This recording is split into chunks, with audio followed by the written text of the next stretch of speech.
Comparison बहुत natural phenomena या natural हमारा एक इमोशन है ना, ये कंपेयर करना।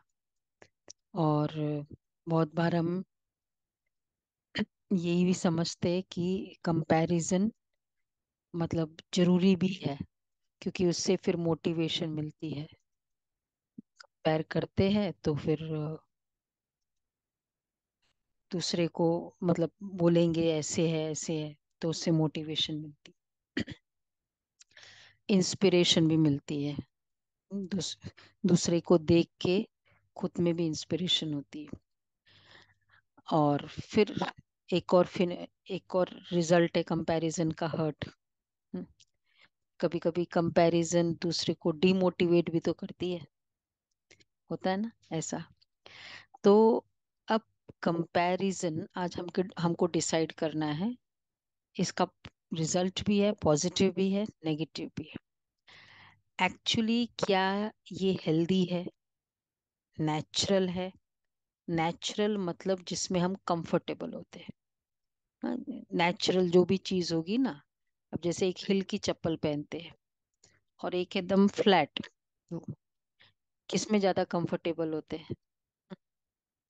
क्योंकि वो हमारा एक्चुअल पोस्चर नहीं है जो एकदम हिल का है। तो जो चीज नेचुरल होती है ना, उसमें हम बहुत कंफर्टेबल होंगे। तो इसलिए कंपैरिजन, जब हम अब सबसे बड़ी बात, हम कंपेयर कर रहे हैं दूसरों के साथ। दो बातें हैं इसमें, दो इसके डिवीजन है, सब टॉपिक्स है। One is comparing with people and second is comparing with my own past. अब कंपेयरिंग विथ पीपल पहले हम इस पर डील करते हैं। How is it healthy, is it natural, is it good? अब कंपैरिजन कभी भी सेम लेवल पे होता है। अब कोई नाइन्थ स्टैंडर्ड में, अच्छा, नाइन्थ स्टैंडर्ड का बच्चा है, उसको आप एट्थ स्टैंडर्ड के बच्चे से नहीं कंपेयर कर सकते। नाइन्थ स्टैंडर्ड को नाइन्थ स्टैंडर्ड के साथ कंपेयर करते हैं।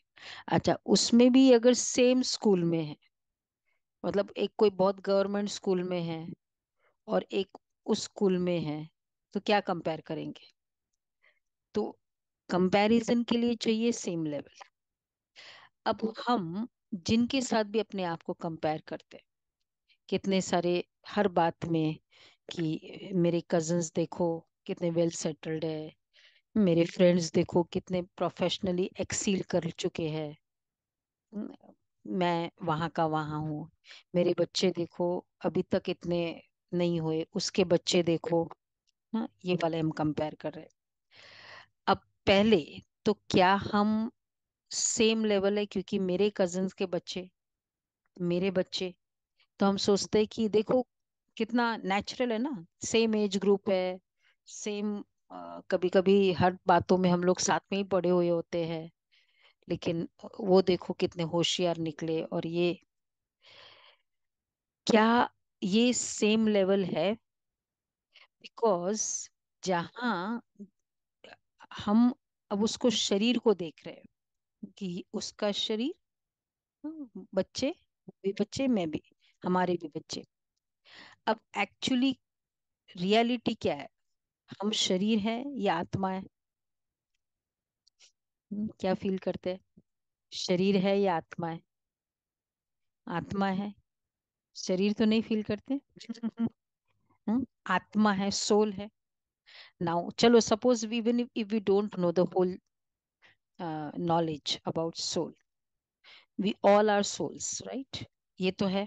हम कहते हैं ना, आत्मा चली गई, लास्ट में याद करते हैं आत्मा को। पहले पूरे दिन वो मेरा बेटा था, बेटी थी, ये था वो था, और लास्ट में कहते आत्मा चली गई। हम्म, फिर ये भी कहते आत्मा इमोर्टल है। जो मेरा बच्चा है, या जो भी मेरा रिलेशनशिप है, वो आत्मा इमोर्टल है। इमोर्टल का मतलब क्या हुआ? अविनाशी। कि वो न आग जला सकती है न, यही बात हो गई ना, कि कुछ भी कोई मतलब कुछ कुछ प्रॉब्लम नहीं दे सकता है बाहरी कोई चीज। अर्थात वो जो है जैसा है वैसा ही रहता है, इमॉर्टल। तो अब जैसे मैं कहूं कि ये मकान है ना, अविनाशी है, इसको कुछ भी आग नहीं जला सकता, ये नहीं वायु नहीं सुखा सकता, कुछ भी नहीं, कोई कुछ तत्व कुछ नहीं कर सकता, इतने सालों से ऐसे ही चलाता है। तो इसका मतलब मकान इमॉर्टल है का मतलब मकान में जो जो चीजें हैं वो सब इमॉर्टल है। इसके अंदर मकान मतलब खाली वो ढांचा की बात थोड़ी है। अगर ये घड़ी उस मकान के अंदर है, ये फोटो फ्रेम है, ये शोकेस है, तो सारा ही तो इमॉर्टल हो गया ना। तो जब हम कहते आत्मा इमॉर्टल है, तो क्या चीज है इमॉर्टल? तो उस आत्मा में जो जो इम्प्रेशंस बने हुए हैं, संस्कार है, वो इमॉर्टल होंगे, उसका विनाश होगा नहीं, उस संस्कार का विनाश नहीं होगा।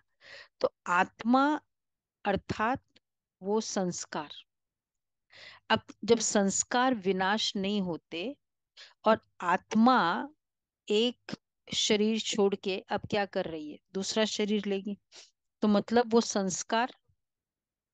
और हम ये भी क्लियर है कि हर कोई अपना तकदीर लेकर आता है, ये तो हम कहते ही है ना, तकदीर लेकर आता है मतलब क्या, संस्कार लेकर आता है। तो वो संस्कार के अकॉर्डिंग वो सोल वर्क करती है। तो संस्कार मतलब तो पर्सनालिटी। तो अब जो संस्कार है, और अब उसी अकॉर्डिंग उसकी फीलिंग्स है, संस्कार्स, इम्प्रेशंस। अब जैसे सपोज आप भी इधर आए, फर्स्ट टाइम आए फॉर एग्जाम्पल, अब आपका जो जो इम्प्रेशन ब्रह्मा कुमारी के प्रति है, जैसे ही आप एंटर होते हो, तो आप जिस तरह से देखते हो, on basis of what, on basis of what ever the impressions है, उसी अनुसार आपका देखना होगा अ, उस बहन को, उस सेंटर को, क्योंकि ये सुना हुआ है। तो आत्मा में वो इम्प्रेशंस वो लेकर आती है, तो उसी अनुसार उसके हर कर्म, हर the way she will talk, behave, सब कुछ इस इम्प्रेशन के अकॉर्डिंग होगा। अब एक सोल में सिम आज हम पूरे दिन में जो करते हैं वो हमारी मेमोरीज में बैठ जाता है। ऐसे करते करते अगर 10 साल 20 साल, तो हमारी मेमोरीज में कई सारी बातें, एंड दैट मेमोरीज, कई बार तो हम सिचुएशन भूल जाते हैं, लेकिन हमने जो कंक्लूजन ड्रॉ किया हुआ था उस सिचुएशन में वो नहीं भूला जाता है। मैंने देख लिया कि दुनिया में ना बहुत लोग खराब है, जमाना में विश्वास नहीं कर सकते। अगर सिचुएशन नहीं भी याद रहा है, लेकिन कंक्लूजन क्या था, किसी पर ट्रस्ट नहीं कर सकते। तो वो कंक्लूजन हमारा, that is the impression of the soul. और जितना जो डीप रूटेड है, वो इम्प्रेशंस कैरी करता है, the soul is carrying it. अब जो सोल अभी जब वो वेकेशन पे गई अपने फैमिली के साथ, और फिर कुछ इस तरह बाढ़ आई, एक हवा का झोंका या नदी, सागर किनारे वो थे, और उसमें वो एक झोंका आके वो बहाव ले गया।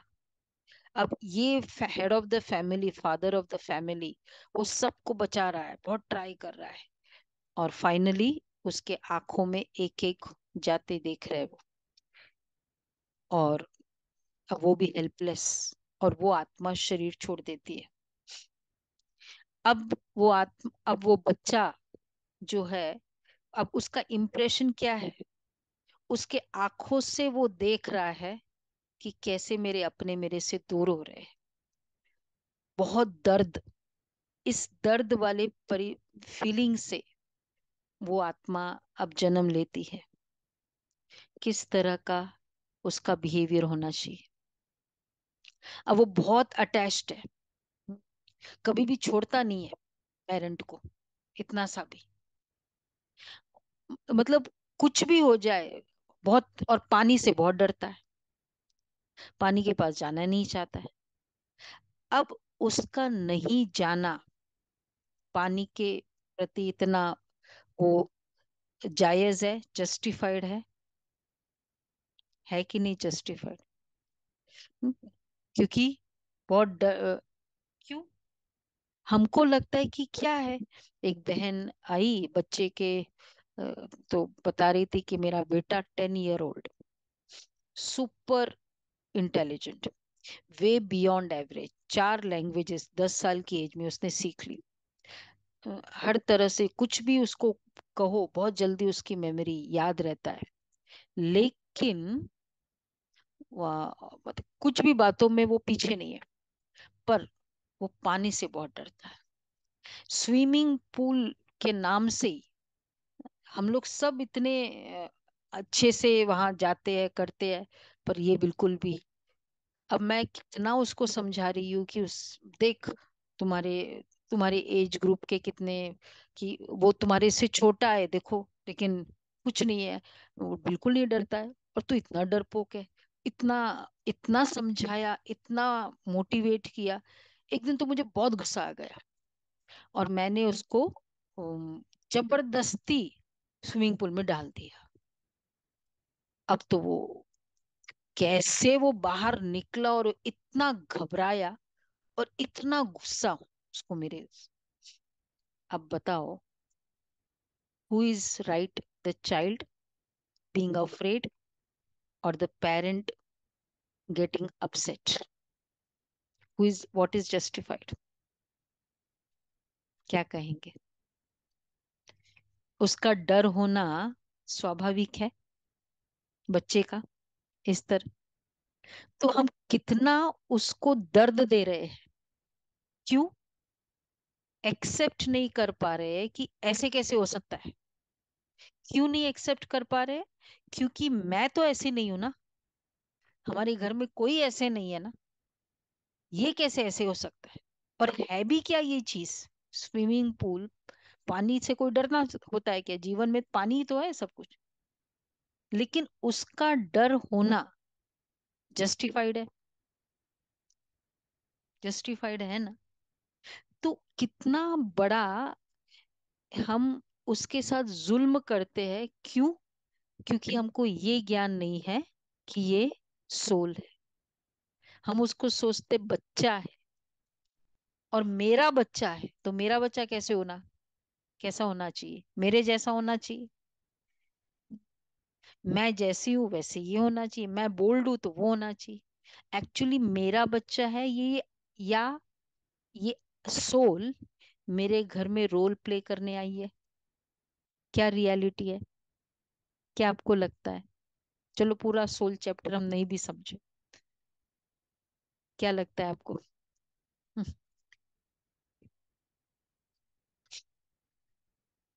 बट एक्चुअली रियलिटी तो यही है ना, हम कहते हैं ना, बच्चा जन्मा है, आया है।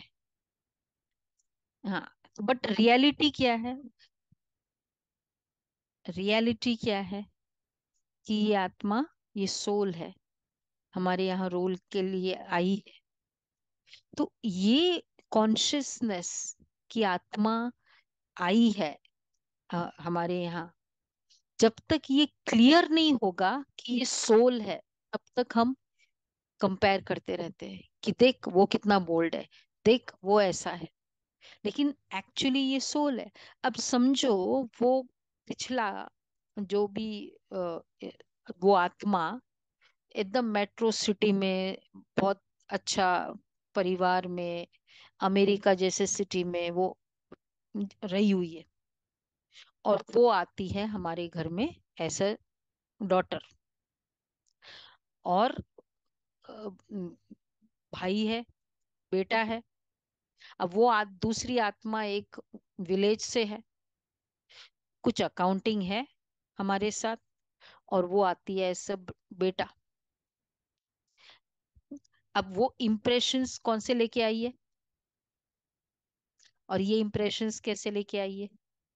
क्या उन दोनों में डिफरेंस होना स्वाभाविक है? हम्म? क्यों हम कहते हैं देख, देख इसको बड़े को, देख इसको, ये लड़की होके देखो इतना बोल्ड है, तू लड़का होके तेरे को समझ में नहीं आता है मुझे। और फिर हम अपने फ्रेंड्स को मुझे भी कुछ समझ में नहीं आते हुआ क्या इसको, ये इतना डरपोक क्यों है। और वो एक cause of concern, cause of एक interaction always within the parents, within the family, with the friends, कि कितना मैं समझाती हूँ, कभी भी वो किसी के सामने जल्दी नहीं आ जाता। और हमारे में कोई भी ऐसे नहीं है। मुझे तो ना मैं ऐसी हूँ, ना मेरे हस्बैंड ऐसे है, ना मेरा बेटी ऐसी है, ना मेरे दादा, कोई भी ऐसे नहीं। पता नहीं ये कहाँ से है। अब ये पता नहीं ये कहाँ से आए, इसी का जवाब तो हमें चाहिए। कारण क्या है? वो सोल है। तो जब तक ये क्लियर नहीं होगा कि ये आत्मा है, और आत्मा बहुत जन्मों का इम्प्रेशंस कैरी करके इधर आई हुई है, तो वो, और जो इम्प्रेशंस उसके बहुत स्ट्रांग होंगे, और वो अभी उस इम्प्रेशन से अभी आई है।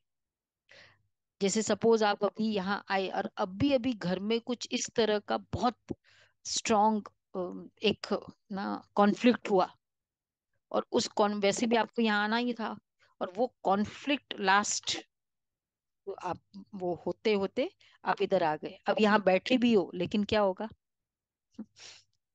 क्योंकि लेटेस्ट इंप्रेशन क्या है, वो कॉन्फ्लिक्ट का है, तो ऑटोमेटिक वो हॉन्ट करता है माइंड में। तो इसी तरह वो आत्मा जहां से आई है, उसका वो स्ट्रॉन्ग इम्प्रेशन। अब ऐसी सोल को हम कितना भी करें, देख इसको, देख इसको, ये कितना बोल्ड है, देख इसको, ये बिना कहे पढ़ाई करता है, देख इसको। एक्चुअली हमारा ये स्टेटमेंट डिमोटिवेटर है। हम्म, कौन गलत है, बोलने वाला पेरेंट या बच्चा? हम्म, कौन गलत होगा? क्यों?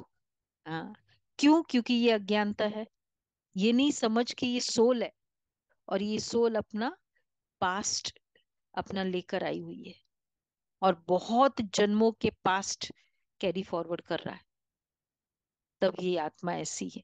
तो इसलिए इसको तब कहेंगे कि कितना क्लियर है कि हर आत्मा डिफरेंट है। जब हम आत्मा समझते हैं तो इजी हो जाता है उसको एक्सेप्ट करने। जब उसको मेरा बच्चा कहेंगे, इसलिए एक्सेप्टेंस बहुत डिफिकल्ट होता है।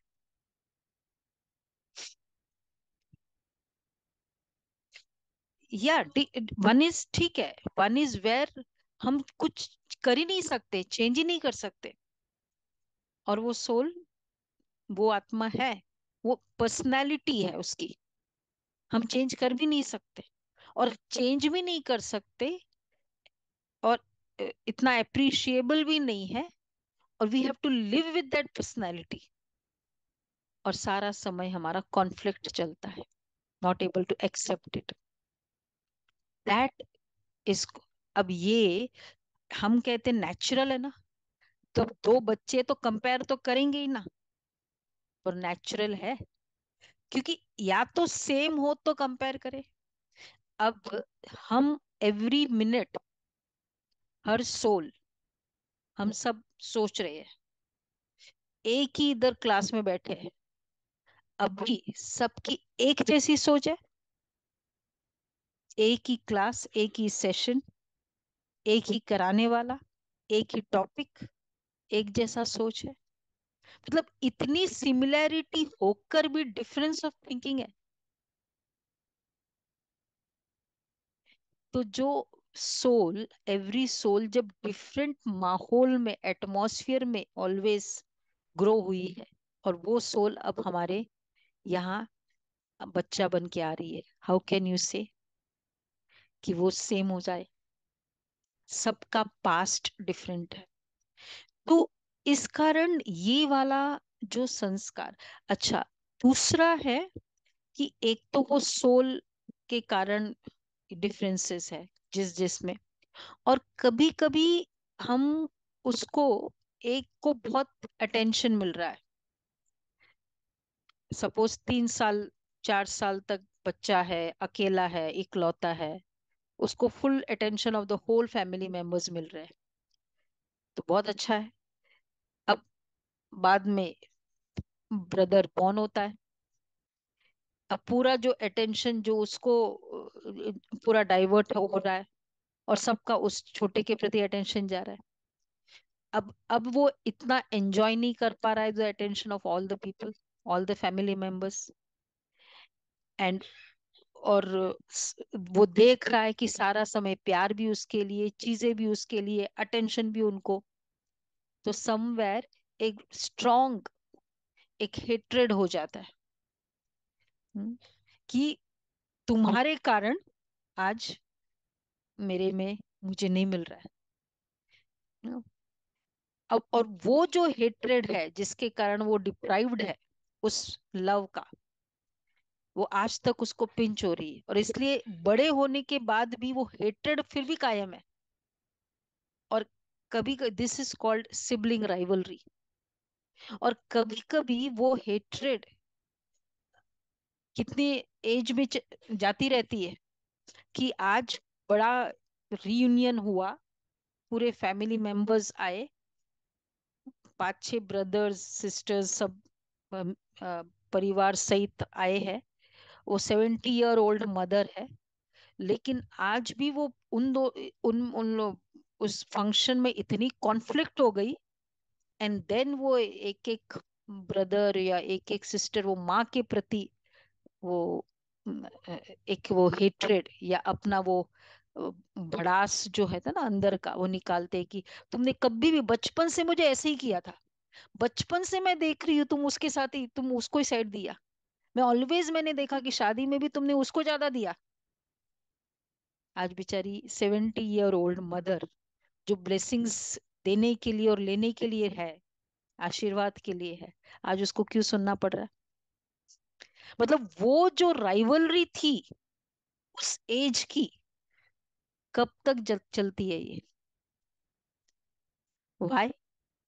बिकॉज जब वो देख रहा था, वो ऑलवेज एक वुंड क्रिएट कर रहा था, उसको दर्द फील हो रहा था कि उनको मिल रहा है, उसको अटेंशन मिल रहा है, उसको सब कुछ मिल रहा है, उसको जो कहे वो दिया जा रहा है। तो दैट इट्स अ वूंड, और वो वूंड को हील कभी नहीं किया, एंड वो वूंड चलता गया।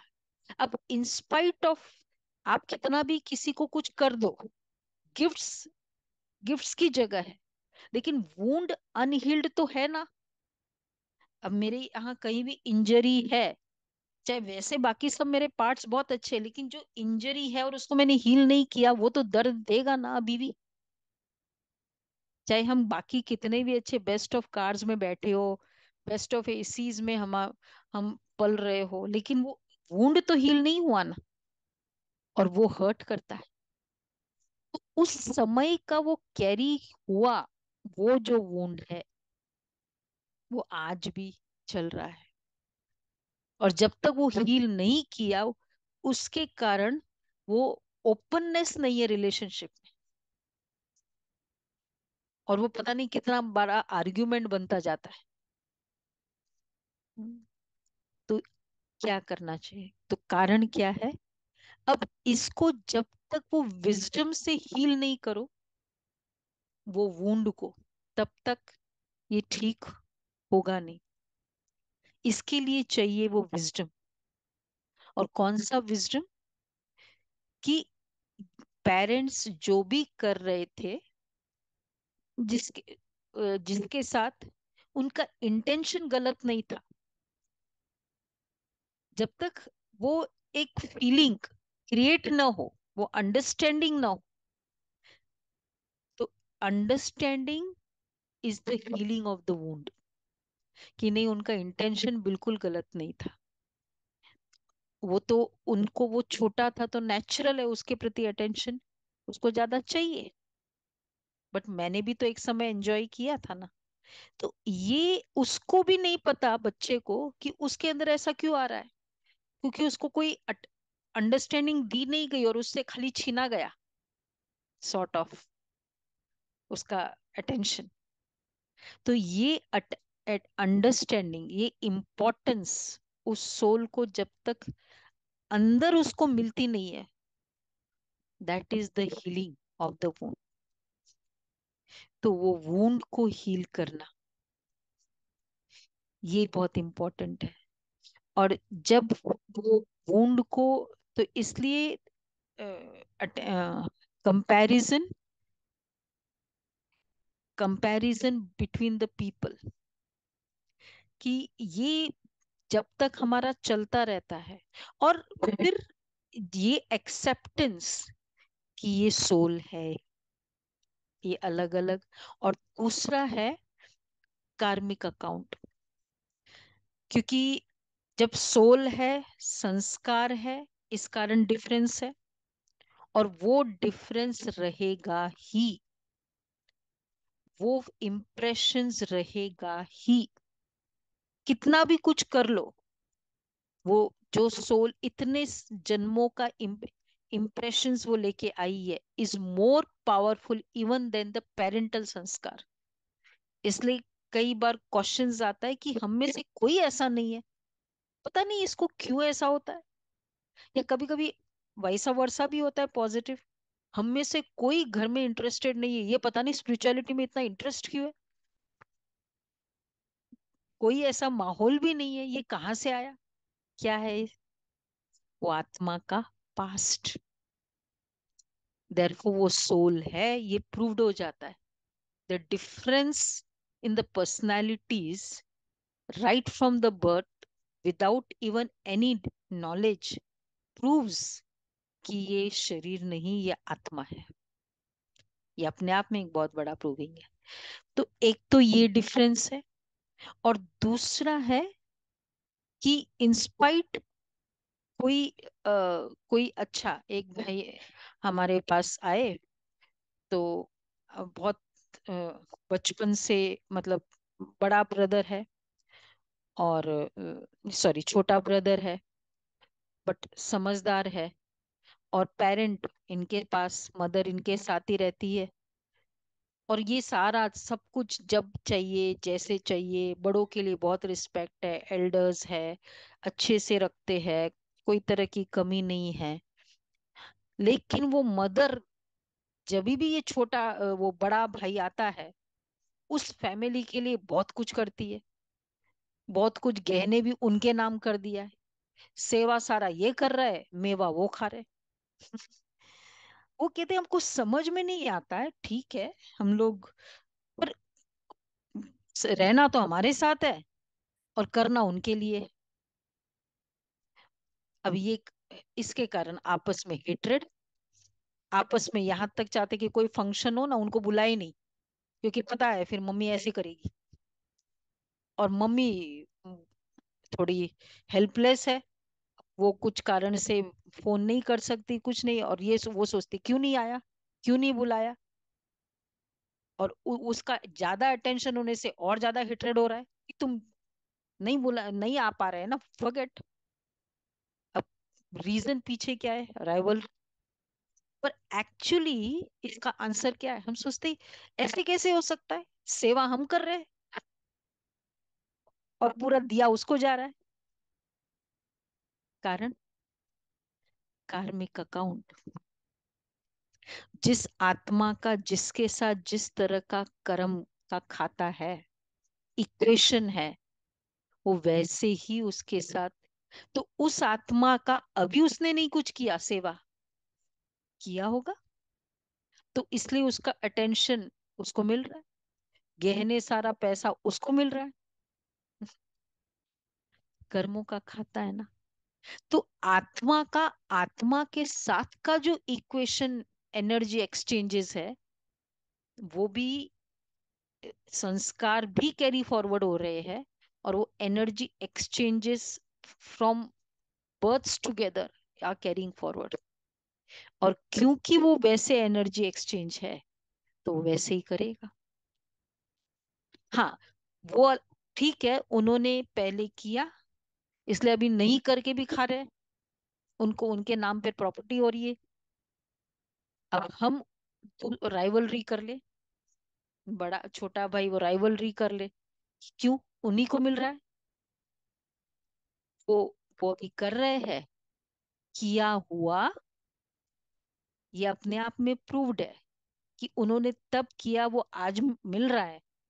तो इसका मतलब हम अभी करेंगे तो हमारा भी तो कहीं नहीं जाएगा।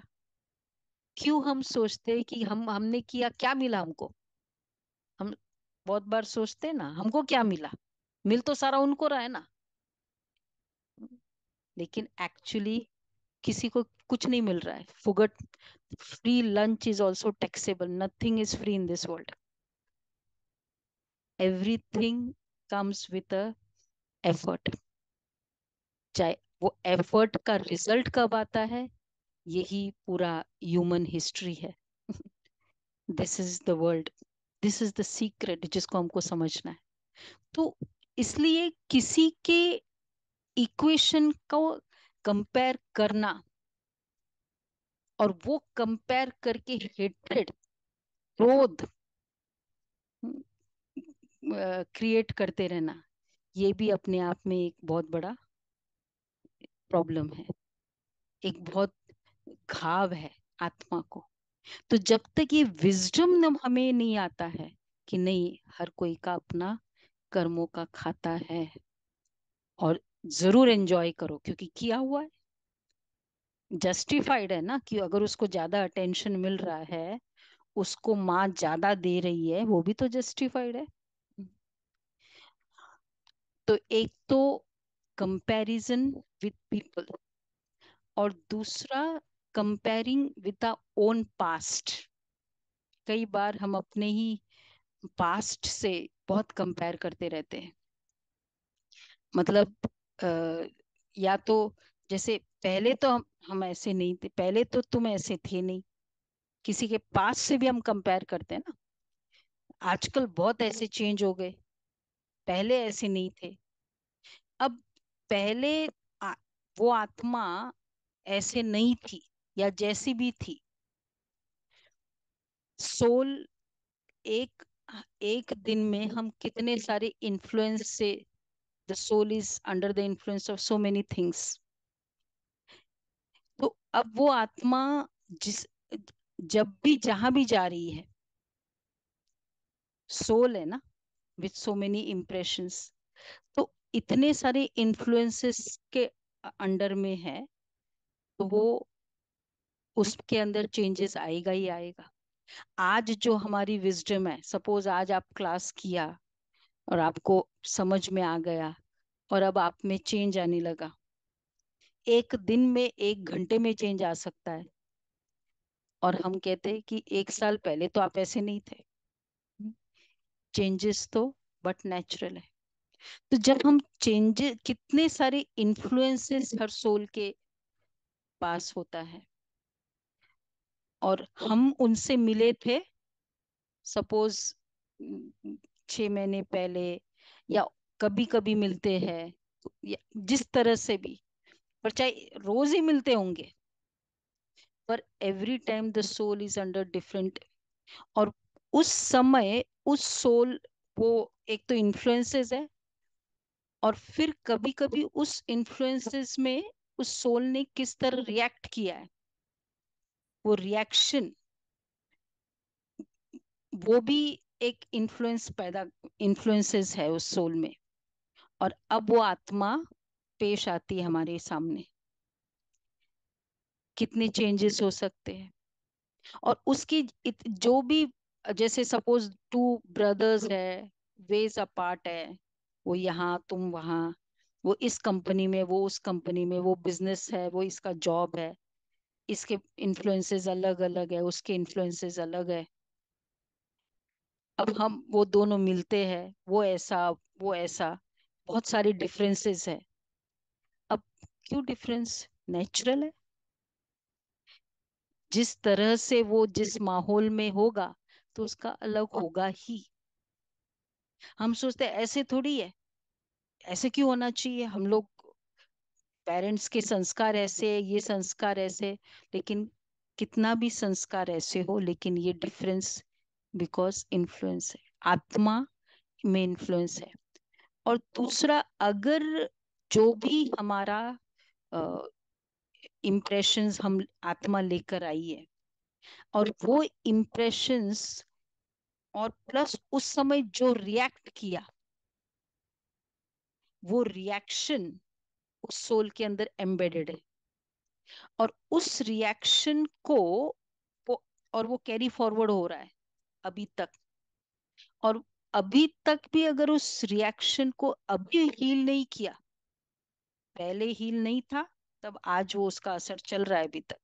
लेकिन आज भी अगर हम हील नहीं करेंगे, जैसे हमने देखा कोई वो डर का संस्कार है, पानी से डरता है, या किसी भी वे का एक पर्सनैलिटी है, और वो पर्सनैलिटी को पता है कि बहुत इगोइस्टिक है, लेकिन वो पर्सनैलिटी को अभी भी हील नहीं किया,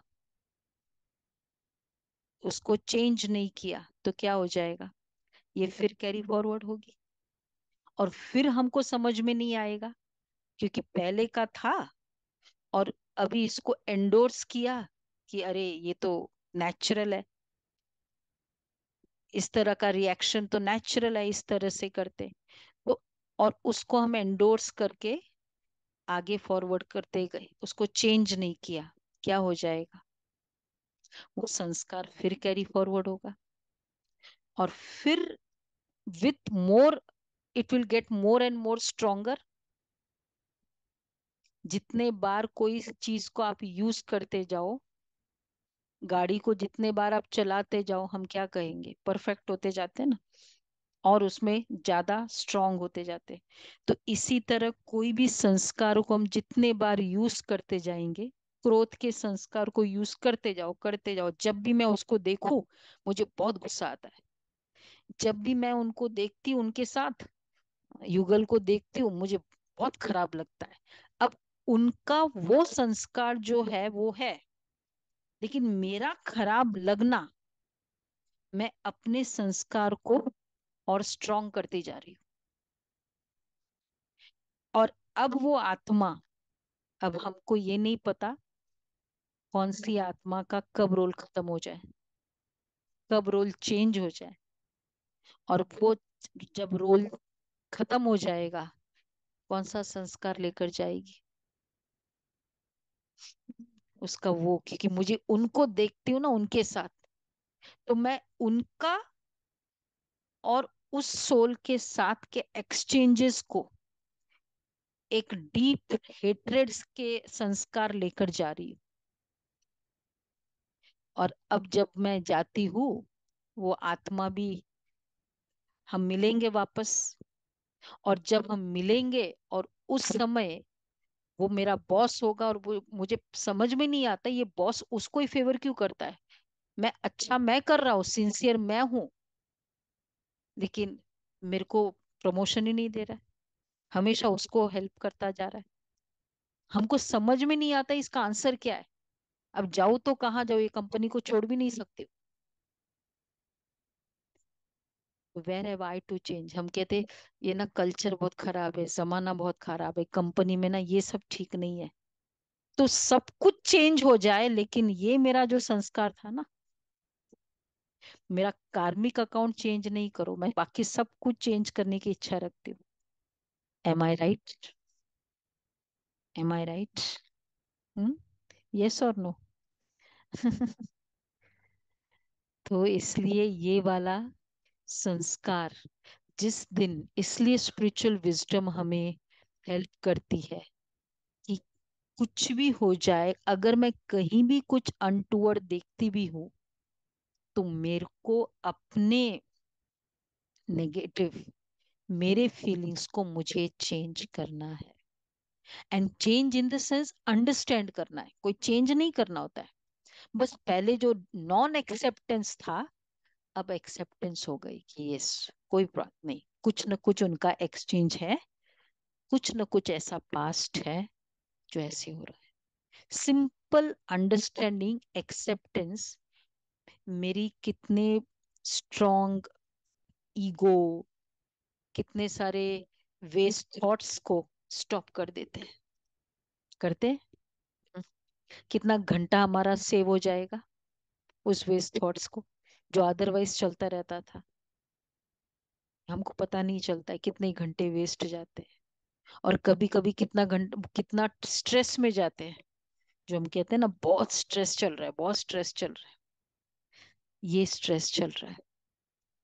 तो ये स्ट्रेस, और जब जब तक ये एक्सेप्टेंस नहीं होती, इसलिए फाइनली मैं आत्मा हूं और ये आत्मा है, यही सॉल्यूशन है। और हर आत्मा अपना इम्प्रेशंस कैरी फॉरवर्ड करती है। But now today what ever impressions है मेरे में, एंड वॉट एवर इम्प्रेशन मुझे दूसरे के है, मेरे को आज इसका एक्सेप्ट करना है। इसको आज ही एक्सेप्ट करके अंदर से ये निकाल देना है कि ये तो बहुत अच्छी है, मैं ऐसी नहीं हूं, या मैं बहुत अच्छी हूँ, ये ऐसी नहीं है। No one, and we can, and with no one can I compare myself. क्यों? क्योंकि एवरी मिनट मेरी थॉट डिफरेंट है, उसकी थॉट डिफरेंट है। तो जब डिफरेंस ही, थॉट्स ही डिफरेंट है, सबके तकदीर ही डिफरेंट हो गए, हाउ कैन आई कंपेयर? हम सोचते इस बेटे को तो बहुत कमाई है, इस बेटे को इतनी नहीं है। नो डाउट, हम ही, मतलब मैं एक ही पेरेंट हूँ, लेकिन देखो इसको तो बहुत कमाई है, इसको नहीं है। अब क्या किया जाए? इसलिए क्योंकि उसके अपने थॉट है, जो उसका अपना फ्यूचर लेके आया, वो अपना थॉट है, वो अपना डेस्टिनी बना रहा है। तो इस कारण हम उसके डेस्टिनी को चेंज नहीं कर सकते। अगर मुझे फल अच्छा नहीं लगता है, तो मैं फल को चेंज नहीं कर सकती हूँ। क्या चेंज कर सकती हूँ? बीज को चेंज कर सकते हैं ना। बीज को डिफरेंट करो। कोई बीज में कमी होगी तभी तो फल, ऐसे फल आने के बाद आप कुछ नहीं कर सकते। अगर वो आम का बीज बोया ही है तो आम ही का तो फल मिलेगा ना, एप्पल का तो एक्सपेक्ट भी नहीं कर सकते ना उसमें। तो हम चेंज करना चाहते हैं एप्पल और आम को। वो बहुत रिच है, वो बहुत ऐसा है, और ये ऐसा है, लेकिन बीज को चेंज करो। तो इसलिए ये ज्ञान, स्पिरिचुअल नॉलेज हमें ये हेल्प करता है। और इसलिए हम किसी के साथ अपने आप को कंपेयर करते, और क्योंकि ये पता है कि इसका बीज है थॉट्स, डेस्टिनी है, इम्प्रेशंस है, ये सारे का बीज है थॉट्स। चाहे अगर कोई इंप्रेशन भी लेकर जा रही है ना, तो what is that? It is a thought. तो ये थॉट की नॉलेज, स्पिरिचुअल नॉलेज, स्पिरिचुअलिटी, वो यहाँ में मिलता है कि कैसे थॉट्स क्रिएट करनी है, और कैसे थॉट से क्या डेस्टिनी बन रही है। सिंपल फॉर्मूला, श्रेष्ठ संकल्प होगा, श्रेष्ठ तकदीर है। भ्रष्ट संकल्प है या वेस्ट संकल्प है तो वेस्ट तकदीर है। नेगेटिव संकल्प है तो नेगेटिव तकदीर है, जिसको हम दुर्भाग्य कहते हैं। ये सिंपल ज्ञान अगर हमें मिल जाए, तो हम किसी के भाग्यों को क्वेश्चन नहीं करेंगे, क्योंकि हमको उसके पीछे का सीक्रेट पता है। हम सोचते इसको इतना मार्क्स कैसे मिला? ये मार्क्स तो रिजल्ट है, परफॉर्मेंस बेस्ड, और परफॉर्मेंस हुई स्टडी के बेस पे। तो आप स्टडी को कंपेयर करो ना, मार्क्स को क्यों कंपेयर करते हो? हम जनरली हमेशा मार्क्स, बच्चे के रिजल्ट को कंपेयर करते हैं। अगर अपने साथ भी किसी को कंपेयर करना होता है ना, मेरा कजन है ना, हम लोग दोनों साथ में पढ़े हुए हैं, देखो, या उसका, वो भी इस एज का, मैं भी इस एज की, मेरा तो शरीर इतना चलता नहीं, उसका वो तो 50 की एज में बहुत भाग रहा है, 60 की एज में इतना भाग रहा है, मैं तो भाग भी नहीं सकती हूँ। तो हम हमेशा उसके मतलब फिजिकल देख रहे, रिजल्ट को देख रहे। रिजल्ट के साथ कंपेयर नहीं करो, कंपेयर करो तो सोर्स के साथ कंपेयर करो, उसका जो सीड है उसके साथ, उसने ऐसा क्या किया, हम आज उसका रिजल्ट देख रहे हैं, लेकिन कहीं ना कहीं वो एफर्ट तो है ना। चाहे वो एफर्ट अभी है, इस जन्म का है, चाहे वो एफर्ट पहले का होगा। तो ये स्पिरिचुअल नॉलेज हमें, तो इसलिए स्पिरिचुअल नॉलेज से अगर हम किसी की प्रोग्रेस देखते भी है, तो उसमें भी हम लेसन लर्न करते हैं कि यस, इसने इतना अच्छा श्रेष्ठ कर्म किया जिसके कारण आज ये उसको बेनिफिट है, तो क्यों ना मैं भी इतना श्रेष्ठ कर्म करूं। हम केवल बेनिफिट को नहीं देखते हैं, उसकी तकदीर को नहीं देखते हैं, उसके पास जो प्रॉस्पेरिटी है उसको नहीं देख रहे, लेकिन उसके पीछे के राज को समझते हैं। तो राज को समझना ही, नाराज नहीं होना है। हमारे में बहुत अच्छा परमात्मा एक महावाक्य कहते हैं, जो राज को समझ लेता है ना, वो नाराज नहीं होता है। नाराज इसलिए होते हैं जो राज को नहीं समझते। और राज कौन सा है? ये राज है। तो ये राज समझ लो, तो किसी की भी कुछ भी प्रोग्रेस को तो भी एंजॉय करते हैं, इंस्पायर होते हैं। और अगर किसी का प्रोग्रेस नहीं भी है, तो भी उसमें डाउन नहीं होते हैं, क्योंकि हमको पता है कि किया है, जो किया है वो मिल रहा है उस आत्मा को।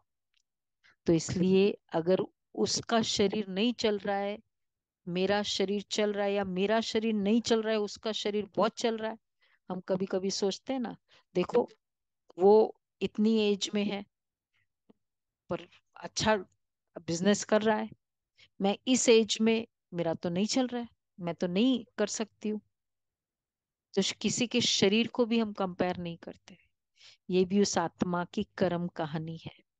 और मोर इम्पोर्टेंट, इवन किसी की क्योर में भी हम कंपेयर नहीं करते। कभी कभी हम सोचते हैं कि आ, उसको तो ये कैंसर हुआ, और बाद में हमने देखा उसको, जो what ever she has gone through, and अब मैं उसको देख रही हूँ द रिजल्ट, कि उसको इतनी सफरिंग हो रही है, और विद इन 3 इयर्स वो आत्मा ने अपना रोल कंप्लीट हो गया उसका। अब इसको भी कैंसर हुआ, हम सोचते कि मेरे आंखों से देखा हुआ है कि उसको इतने साल में ऐसा हुआ। हम सोचते बस क्योंकि उसको ऐसा हुआ मतलब, लेकिन और उसको, उसने बहुत इलाज किए लेकिन फिर भी नहीं ठीक हुआ। तो मैं भी कितना भी कुछ कर लो, ठीक नहीं होता है, नॉट एट ऑल नेसेसरी।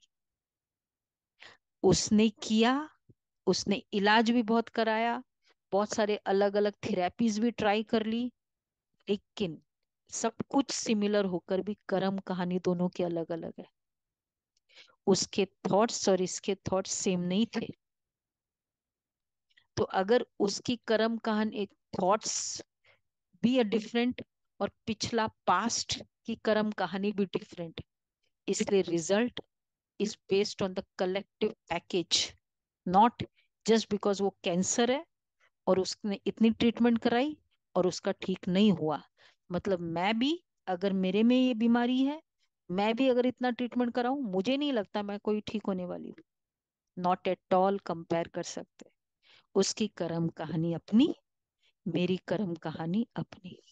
मेरे थॉट्स आज जो चल रहे वो अलग, उसके thoughts even in spite of all the medication, हो सकता है वो पॉजिटिव थॉट्स ना कर पा रही हो, और मैं जो भी मेडिकेशन करूंगी उसमें मेरा बहुत पॉजिटिव थॉट्स है, मेरी रिजल्ट अलग, उसकी रिजल्ट अलग। So never compare even with the outward illness, कि उसका तो मैंने देखा ठीक नहीं हुआ तो मेरा भी ठीक नहीं। ये है स्पिरिचुअल नॉलेज। तो अगर ये राज हम समझ जाए, तो क्या हो जाएगा, अगर हम देखते भी है दूसरे को, पर या तो इंस्पिरेशन होगा, या लेसन लर्न करेंगे, या मोटिवेशन। नॉट कि अपने आप में इंफियोरिटी कॉम्प्लेक्स हो जाए, ये तो बहुत कर सक रहा है, मैं तो नहीं कर पा रही हूँ। ये बहुत कर सक रहा है, उसका राज क्या था? श्रेष्ठ कर्म, मैं भी कर सकूंगी अगर मेरे भी श्रेष्ठ कर्म है। तो बल्कि comparison with the help of spirituality always a big motivator. उन्होंने किया, हम भी करेंगे, हमको भी मिलेगा. Not a demotivator, not a complex issue हो जाएगा, बट एक इंस्पिरेशन मिलेगी. तो this kind of comparison is always and always healthy. ये है कंपैरिजन. इस ये हेल्दी. तो अगर, और इसलिए कंपैरिजन से ही तो हम एक जैसे आज हम महात्मा गांधी के इतने सारे स्टोरी सुनते हैं, तो व्हाट इज दैट. कहते हैं ना, वो भी तो एक मनुष्य ही था. ब्रह्मा बाबा हमारे फाउंडर ऑफ द ऑर्गेनाइजेशन, उनकी स्टोरी सुनते हैं. वो भी तो एक मनुष्य हमारी तरह ही था ना. हम यही देखते हैं ना, कितनी उनको गालियां मिली, लेकिन उन्होंने कैसे अपने आप को पावरफुल बनाया. तो इस तरह की कंपैरिजन एक इंस्पिरेशन होती है. मतलब हम भी कर सकते हैं कंपैरिजन. मतलब द कंक्लूजन शुड बी, वो किया और लेकिन हम भी कर सकते हैं, देन इट इज हेल्दी. वो किया और उसको तो बहुत मिल रहा है, एंड वहां हम कंक्लूड करते, वो ऑलवेज जेलेसी में चेंज होती है, कॉम्प्लेक्स में चला जाता है. लेकिन वो किया, मैं भी कर सकती हूँ. उसको शेयर बाजार में बहुत प्रॉफिट हो रहा है, क्या कहेंगे, मुझे भी हो सकता है. क्यों? क्योंकि अगर मैं भी अपना श्रेष्ठ संकल्प ऑलवेज रखूं, कहते हैं ना भाई, कितना भी प्रॉफिट हो लेकिन तुम्हारे तकदीर में होगा तभी तो तुम वो पैसे कमा पाएंगे. तो फाइनली तो तकदीर पे आई ना बात. तो तकदीर बनता है थॉट से. तो फाइनली बात किस पे आई, थॉट्स पे. तो अगर वो कमा पा रहा है तो मैं भी कमा सकती हूँ, प्रोवाइडेड मेरे थॉट्स बहुत पावरफुल हो. नॉट कि वो कमा रहे हैं, मैंने तो कुछ कमाया ही नहीं. नो, नहीं भी कमाया बट वो डिमोटिवेटर नहीं है. मैं लेसन लर्न किया मैंने कि यस, अब मैं ज्यादा करूंगी. इसको कहेंगे हेल्दी कंपैरिजन. करना चाहिए या नहीं कंपैरिजन? करना चाहिए, but in a very healthy form.